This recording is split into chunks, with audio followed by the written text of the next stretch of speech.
Sex is your life force. It is the most significant force in you. From this energy, you come. It is this energy that keeps you alive. But the priests have condemned it. They made the word sex feel like guilt, so call it life force. Hostish, and see how your conscience relaxes. Religion created repression, and when repression happens, psychology is born. Freud, Jung, Adler. They only exist because you were told to suppress your essence. Sit in silence and just observe the mind. Is it still, or has it already begun running? Toward an image, a memory, a craving, there is a force within you, a sacred energy often denied, often feared. That energy always is sexuality. I do not speak of the physical act. I speak of the current, the inner pulse that moves as karma, as life's longing itself. When this energy is repressed, it does not disappear. It transforms. It becomes restlessness. It becomes thoughts. It becomes agitation. It becomes the mind, manas. A desexualized mind is not a free mind. It is a disconnected one. Carl Jung understood this, and Osho lived it. Both knew suppression is not liberation. Many modern men believe that controlling desire is a sign of spiritual strength, but true strength does not lie in domination. It lies in witnessing. When you observe desire, not as sin, not as enemy, but as a wave within your being, that same energy begins to settle. And in that settling arises silence, a silence that is not empty, but sacred. Today we will explore this mind, the mind that has forgotten the high, divine fire within, and we will remember that holiness is not repression, but the fearless seeing of what is without running, without judging, with the eyes of the Sakshi, the silent witness. Yes, sex has been condemned, and by condemning sex, you have condemned your roots. They taught you to feel ashamed of your most sacred energy. They told you that desire is the enemy. But in truth, desire is simply another form of life trying to express itself. The problem is not desire. The problem is that you have never looked at it with awareness. You tried to hide it, and what is hidden becomes shadow. The shadow does not disappear. It waits. It waits to return through the back door. That is why I say, don't escape from desire. Observe it. Feel its fire, not as a slave, not as an enemy, but as the Sakshi, the silent witness. A desexualized mind is a tense mind. It is a mind forced to live above its own center. The modern man has replaced his inner temple with ego. He suppresses sex and runs toward goals, success, discipline. But inside, he is divided. The desire did not disappear. It was simply renamed and hidden in the name of spiritual control. I am not here to teach you suppression. I am here to show you transformation.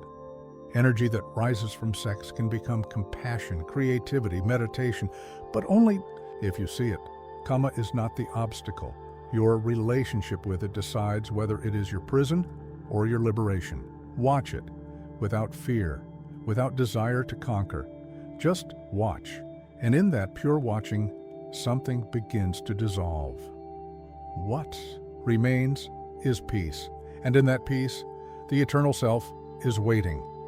The modern man thinks he has become spiritual, but all he has become is polite. He no longer touches the fire. He simply smiles above the ashes. You believe that controlling your sexual energy is a sign of mastery, but what is the quality of that control? Is it conscious? Is it joyful?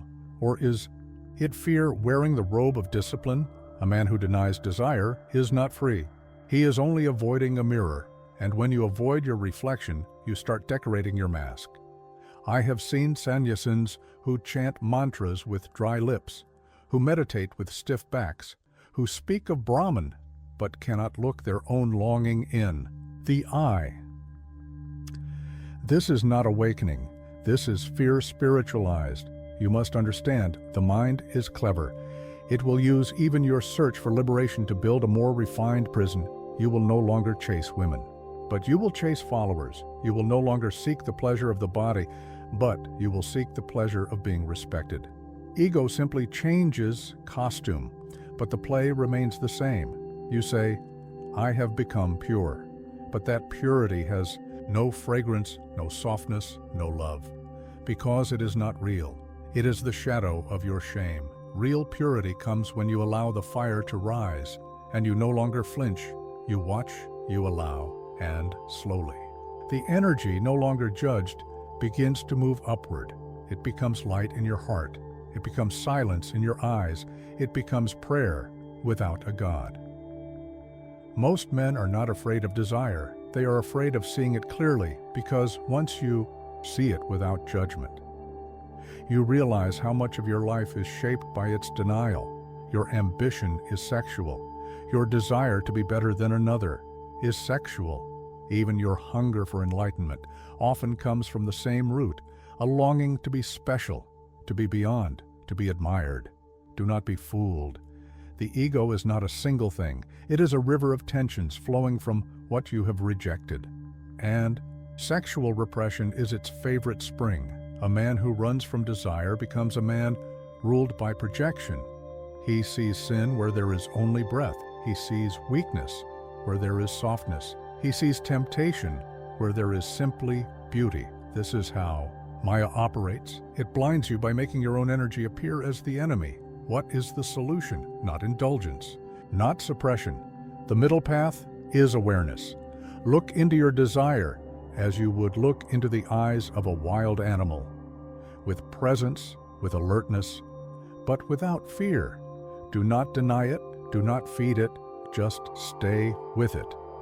In that silent watching, the desire becomes transparent. You begin to see it is not permanent, it is not personal, it is not dangerous, it is a wave in the ocean of you, and when the wave is not resisted, it returns to the ocean. This is the Tantra I speak of, not rituals, not mantras, not techniques, but a direct path, the path of becoming a mirror, empty, still, and in that stillness, the flame of desire becomes the light of consciousness. In a small village near Varanasi lived a man named Ishan, a devoted seeker. He had read the Vedas, chanted the Gayatri, practiced silence, fasted on every Ekadashi. But still, he was restless. His meditations were dry. His heart was tight. One day, his teacher said to him, Ishan, go to the northern hills. There you will find an old woman. She will show you what no scripture can. Ishan obeyed. He walked for days. At last he found a simple hut. Inside, a wrinkled woman sat by a fire.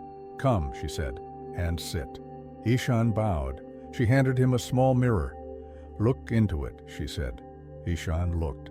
What he saw was not his face, but images of his secret desires, moments he had buried, thoughts he had shamed. Embarrassed, he tried to look away. The woman whispered, You cannot transcend what you refuse to see.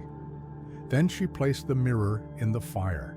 Flames rose, but the mirror did not burn. Instead, the images inside began to dissolve. She said, This is what happens when you bring your desires into the fire of awareness. They lose their grip. They stop ruling you. Ishan wept, not from shame, but from release. He had carried a lifetime of spiritual ambition without first embracing his humanness. That day, he did not gain enlightenment, but he began to see with new eyes, and the fire inside him, once repressed, became warmth, silence, and peace. Sit comfortably, close your eyes, let the body be still, let the breath be natural.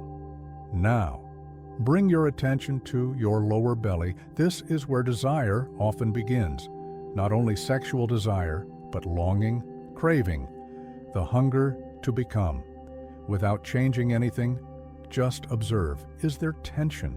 Is there fire? Is there shame? Whatever is there, let it be. You are not here to fix it. You are here to witness it. Now listen to the mind. Are there thoughts, desires, fantasies, fears? Just observe. No judgment, no resistance. Imagine each thought as a small flame. And you are the open sky. The flame may flicker, but the sky remains untouched. Repeat silently, I am not this thought. I am not this tension. I am not this desire. I am the witness. Feel the shift, not by force, but by presence. As you sit, notice if the fire begins to settle. Notice the space that appears when you no longer run from the flame and no longer feed it. This space is you. The deeper self. Rest there for a few breaths, and when you're ready, gently open your eyes. The practice is not over. It begins now. In the way you walk, in the way you look, in the way you relate.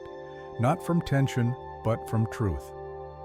If you have come this far, it means you are not afraid to see. You are not running. You are choosing the path of fire, not to burn, but to be purified.